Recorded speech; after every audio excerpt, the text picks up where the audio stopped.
Oi, gente! Meu nome é Yasmin Fernandes, eu sou aluna de Direito da Universidade Federal do Estado do Rio de Janeiro. Estou hoje no 8º período, quase terminando o curso, graças a Deus. E eu vim compartilhar com vocês aqui no vídeo tudo que eu queria saber antes de começar a faculdade. Então, eu espero realmente que esse vídeo possa ajudar alguém. Eu queria muito ter assistido um conteúdo como esse antes de começar o curso, realmente entender como funciona a faculdade, se eu vou aprender tudo, se eu já vou ter um caminho para seguir. Então, assim, se isso faz sentido para você, fica aí até o final e eu espero conseguir te ajudar.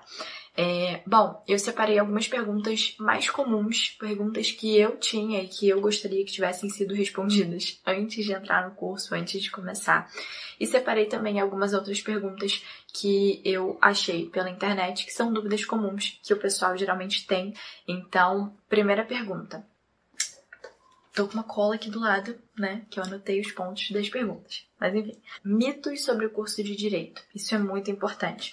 Então, geralmente o pessoal fala, você tem que gostar de ler, você não pode ter vergonha de falar em público, você não pode ser tímido, hein? Se você for tímido, não pode fazer Direito. E tudo isso é mentira. Se você quer muito seguir a carreira, seja como advogado ou virar bacharel em Direito, e você não gosta de ler, ou tem vergonha, não sabe falar, ou não gosta de falar em público, fica tranquilo, porque nada disso é determinante para você se formar. Tudo isso é treinável. Por exemplo, gostar de ler.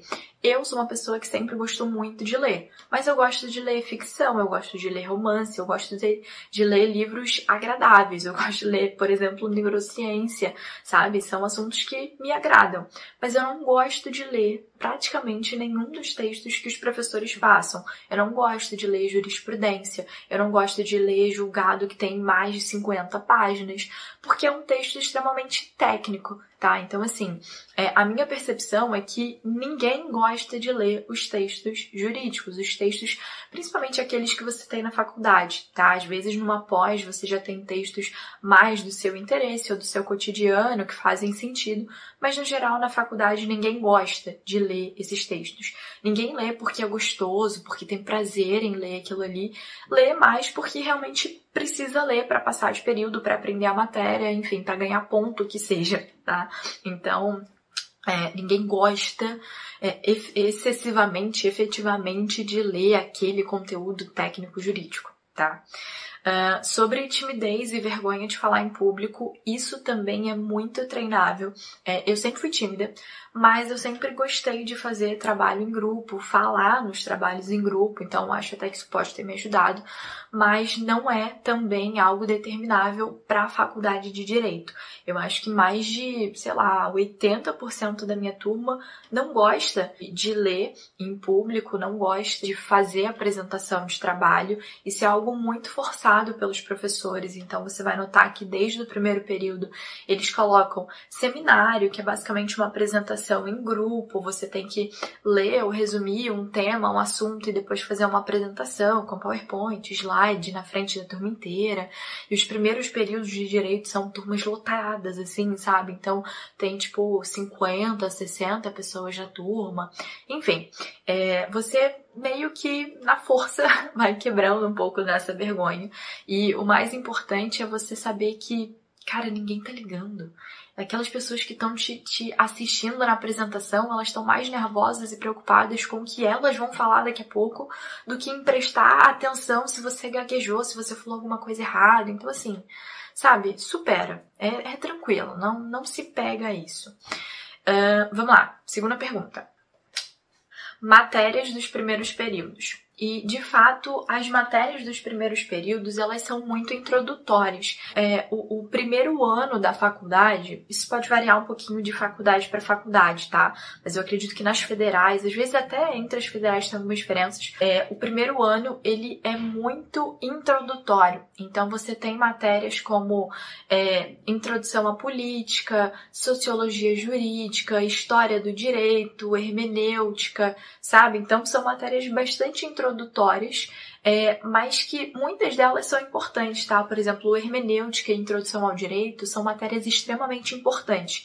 muitas vezes as pessoas deixam de lado essa matéria ou acham que não vai fazer sentido, que não precisa prestar atenção, que é algo, nossa, primeiro período, sabe? Mas são matérias extremamente importantes que vão te dar uma base muito boa para as matérias que vêm lá na frente. Então, não negligencie, meu Deus! Não negligencie essas matérias. Agora foi, hein? Não negligencie essas matérias, porque elas vão te ajudar muito nos períodos da frente, tá? Isso é bem importante. E a partir, normalmente, do terceiro período, ou seja, do segundo ano de faculdade, você começa, de fato, a ter aquelas matérias que dão mais adrenalina, que são mais interessantes e que você já sonhava, assim, desde o primeiro dia, né? Você viu seu nome na aprovação, você falou, caramba, quero ter direito penal. E fica tranquilo, né? Sossega um pouquinho, porque isso provavelmente você só vai ter no segundo ano de faculdade, tá? Então, é um momento que realmente o primeiro ano de faculdade, e isso eu digo não só do direito, tá?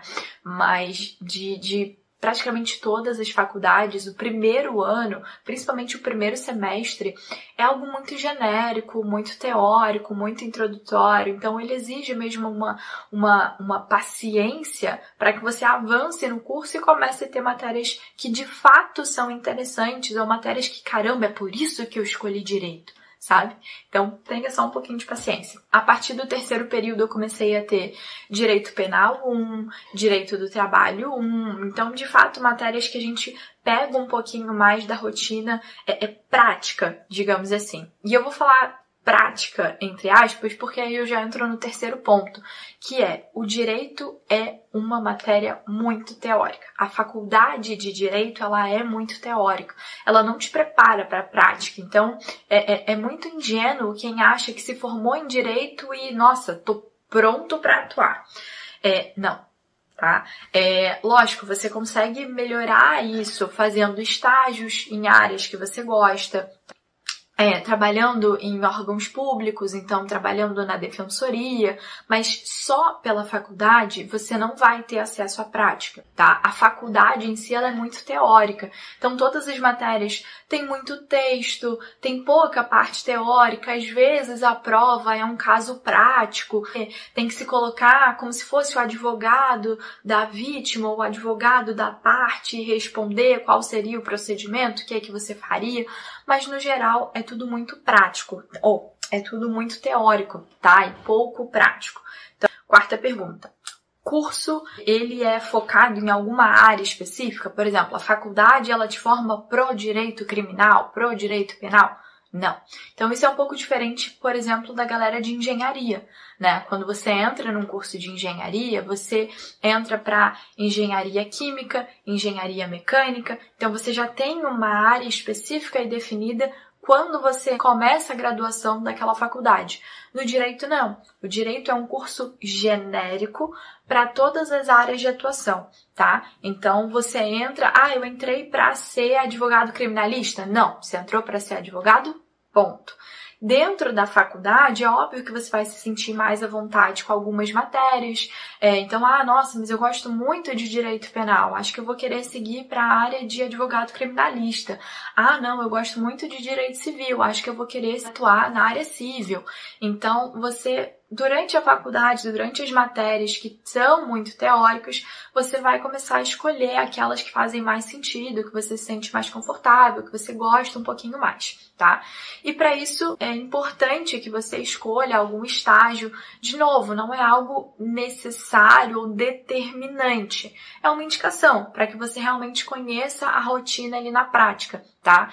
Eu, por exemplo, nunca, tô no 8º período, nunca fiz estágio nem em órgão público, nem na área do direito. Eu trabalho com outra coisa, eu trabalho com tecnologia, trabalho na área comercial de uma empresa de tecnologia e eu não pretendo seguir carreira como advogado no contencioso.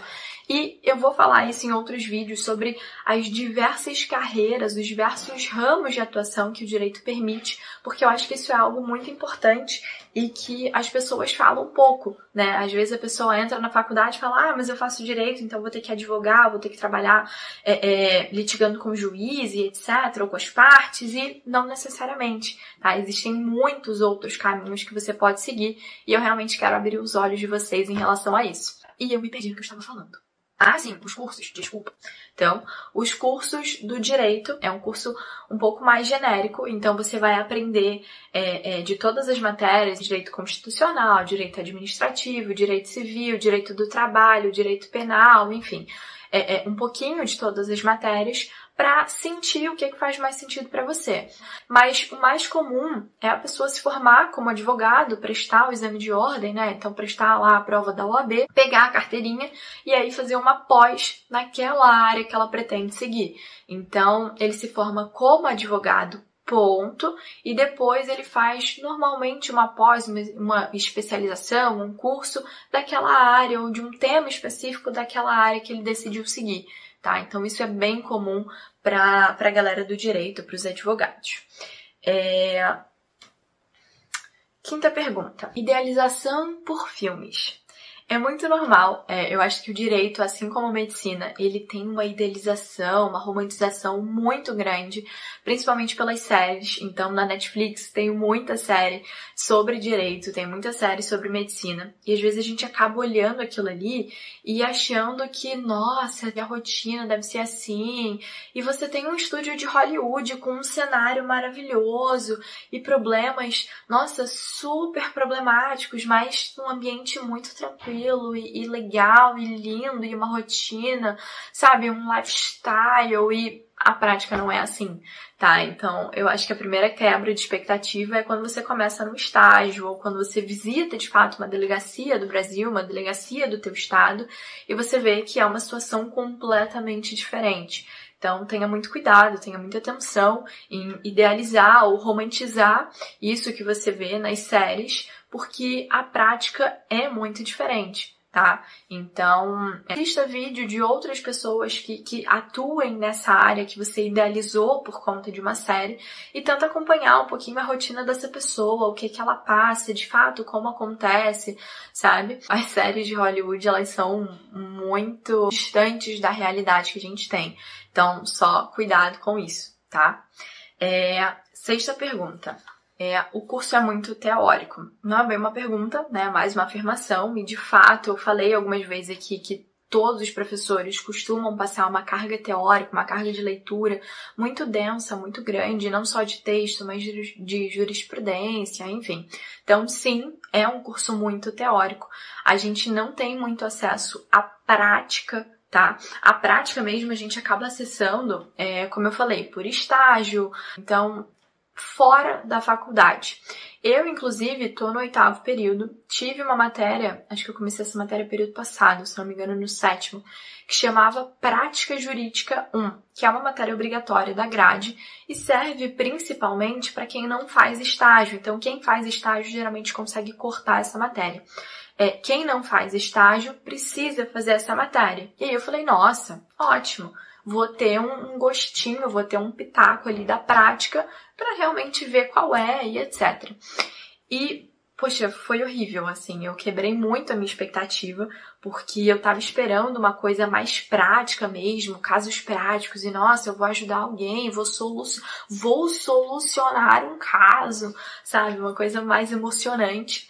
E, enfim, foram várias aulas teóricas, basicamente de direito constitucional. Então, foi mais uma matéria teórica que eu tive, só que eu tava tendo expectativa de ter uma matéria prática. E eu fiquei bem frustrada, bem decepcionada. Esse período eu tenho de novo, Prática Jurídica 2 agora, e é o mesmo professor, vai ser a mesma rotina, enfim, vai seguir praticamente da mesma forma.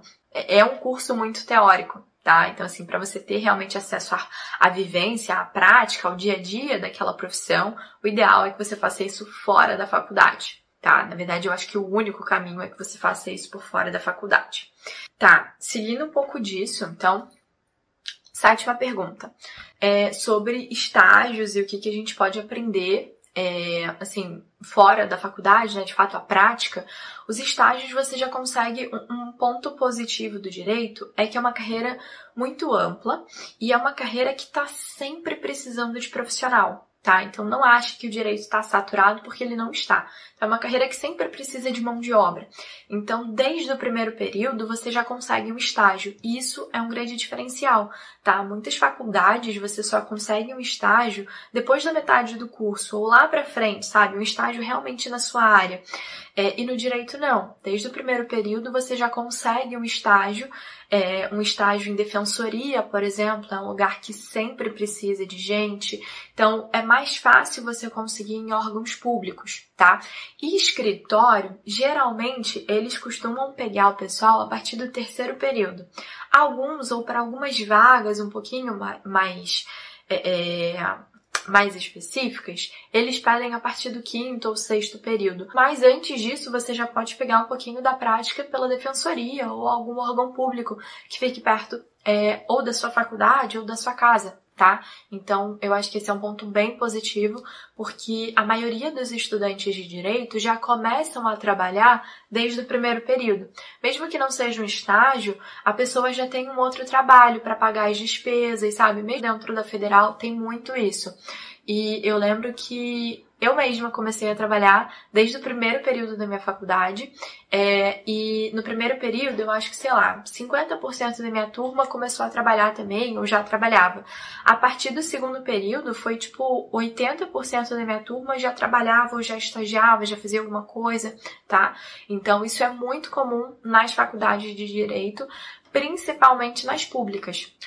8º ponto, monitoria e projeto de pesquisa. Isso também é bem legal. Eu não sei se existe em faculdade particular, mas todas as públicas oferecem essas vantagens, digamos assim, que são a monitoria e os projetos de pesquisa. Então, todo professor pode ter um monitor para a matéria que ele dá. E aí eu não sei, acho que não é todo professor, mas assim, alguns professores têm verba para fazer projeto de pesquisa e eles conseguem alocar um pedacinho dessa verba, um pouquinho dessa verba, para alunos que fazem parte do projeto de pesquisa dele. Então, dentro da faculdade pública, você ainda tem essas duas fontes de receita, digamos assim, e que muitas vezes você consegue conciliar com outro estágio ou outro trabalho, tá? De verdade.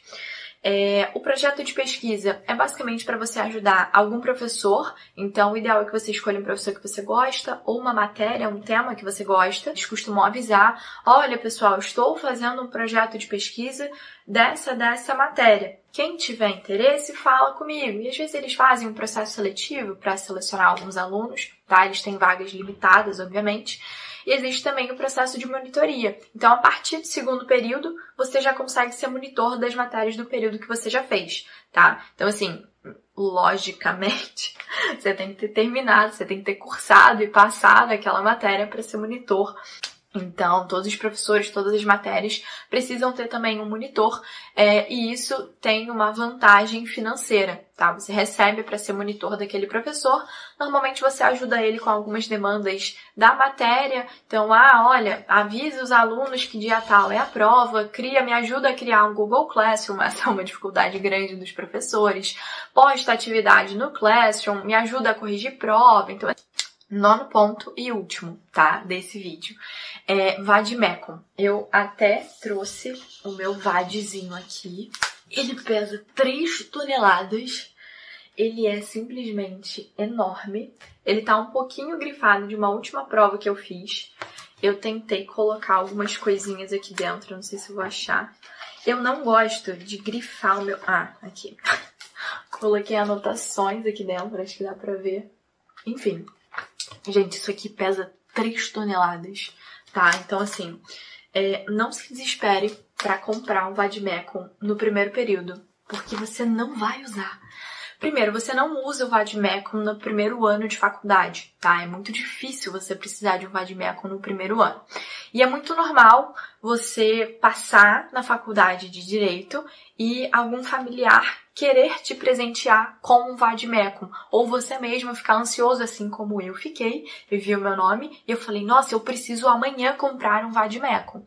E aí me alertaram para não fazer isso, porque a jurisprudência no Brasil ela muda com uma rapidez enorme. Então, comprar um vade-mecum no teu primeiro ano de faculdade, quando você chegar no meio da faculdade, que é assim, quando você vai estar usando mais ele para fazer prova e para fazer pesquisa e etc., ele muito provavelmente pode estar desatualizado. E quando você chegar no final da faculdade, for prestar a prova da OAB, que de fato é o momento que você mais vai precisar dele, é quase certo que ele vai estar desatualizado. Então, eu estou no 8º período, eu tenho meu vade-mecum, mas assim, o ideal é que você compre só quando você precisar mesmo. Os professores vão avisar, os professores vão alertar, tá, da melhor época para comprar, ou olha, preciso que vocês tragam o VAD para fazer a prova.